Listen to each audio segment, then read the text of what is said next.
আমি Sanjid Hasan Tanvir, Bangladesh university of প্রফেশনালসের শিক্ষার্থী এবং আমি এখানে এসেছি আমাদের প্রাইভেট ইউনিভার্সিটি এবং স্বায়ত্তশাসিত ইউনিভার্সিটি সহ ক্যান্টনমেন্ট কলেজের যে শিক্ষার্থীরা আছে তাদের প্রতিনিধি হিসেবে আপনাদের সামনে যে বিষয়টা নিয়ে আজকে কথা বলতে যাচ্ছি সেটা হচ্ছে আমাদের যারা আন্দোলনকারী ছিলেন, সক্রিয় আন্দোলনকারী এবং যারা বর্তমান সময়ে আন্দোলন করার পর তারা নিজেদের শিক্ষা জীবনে ব্যস্ত হয়ে গেছেন, তাদের ওপর যে রিসেন্টলি টার্গেট কিলিং এর ঘটনাগুলো হচ্ছে সেই বিষয়টার উপর আমরা আলোকপাত করার জন্যই আজকে এখানে এসেছি। আমার সাথে পুসাবের প্রতিনিধিরা আছেন এবং আমাদের আরও বেশ কিছু প্রাইভেট ইউনিভার্সিটির প্রতিনিধিরা আলাদাভাবে এসেছেন। আমরা যে বিষয়টার উপরে মূলত আলোকপাত করতে চাই সেটা হচ্ছে, আপনারা জানেন বাংলাদেশ ছাত্রলীগ একটি নিষিদ্ধ সংগঠন এবং তারা গণহত্যার দায়ে অভিযুক্ত, তাদের প্যারেন্ট অর্গানাইজেশন আওয়ামী লীগ সহ।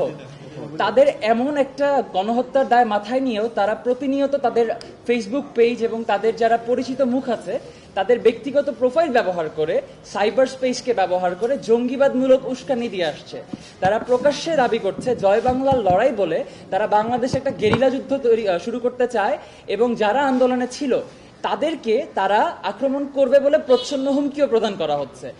আপনারা জানেন যে যার যার অবস্থান থেকে পালাও বলে খ্যাত যে লোকটার স্ট্যাটাস ভাইরাল হয়েছিল, সেই রনি সাহেব রিসেন্টলি আরেকটা স্ট্যাটাস দিয়েছে যে আমরা নাকি গেরিলা যুদ্ধ দেখি নাই, তারা গেরিলা যুদ্ধ বাংলাদেশে ফেরত নিয়ে চলে আসবে। এই ধরনের হুমকি স্বাধীন দেশে একটা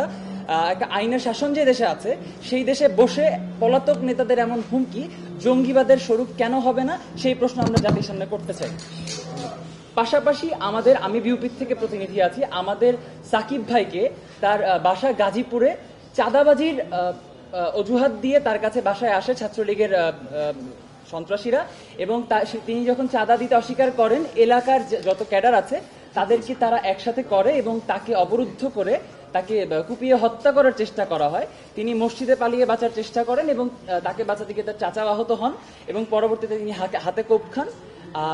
এবং এই ধরনের ঘটনা প্রতিনিয়ত ঘটে আসছে বলে আমরা দেখতে পাচ্ছি এবং আমরা খুবই কনসার্ন যে আসলে আমাদের নিরাপত্তার বিষয়টা কি রাষ্ট্র নিশ্চিত করতে পারছে কি পারছে না। কারণ ছাত্রলীগের যে ক্যাডাররা, হিটম্যান খ্যাত ক্যাডাররা, যারা হচ্ছে তৃণমূল পর্যায়ে আমাদের উপর আন্দোলন চলাকালীন সময়ে আক্রমণ করেছে, গুলি করেছে, তারা এখনো 5টা মাস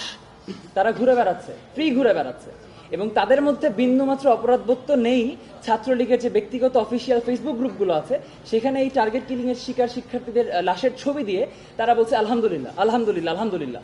এই ধরনের ঘটনার সুষ্ঠু একটা বিচার করতে হবে এবং আমরা এই জন্য ট্রাইব্যুনালের দ্বারস্থ হয়েছি, কারণ আমরা যারা আন্দোলনকারী আছি তারা গণহত্যার মামলার সাক্ষী এবং সাক্ষীদের এবং ভিকটিমদের নিরাপত্তা দেওয়ার জন্য বাংলাদেশে আইন আছে এবং সেই আইনের ব্যবস্থার প্রতি সম্মান রেখেই আমরা আদালতের দ্বারস্থ হয়েছি।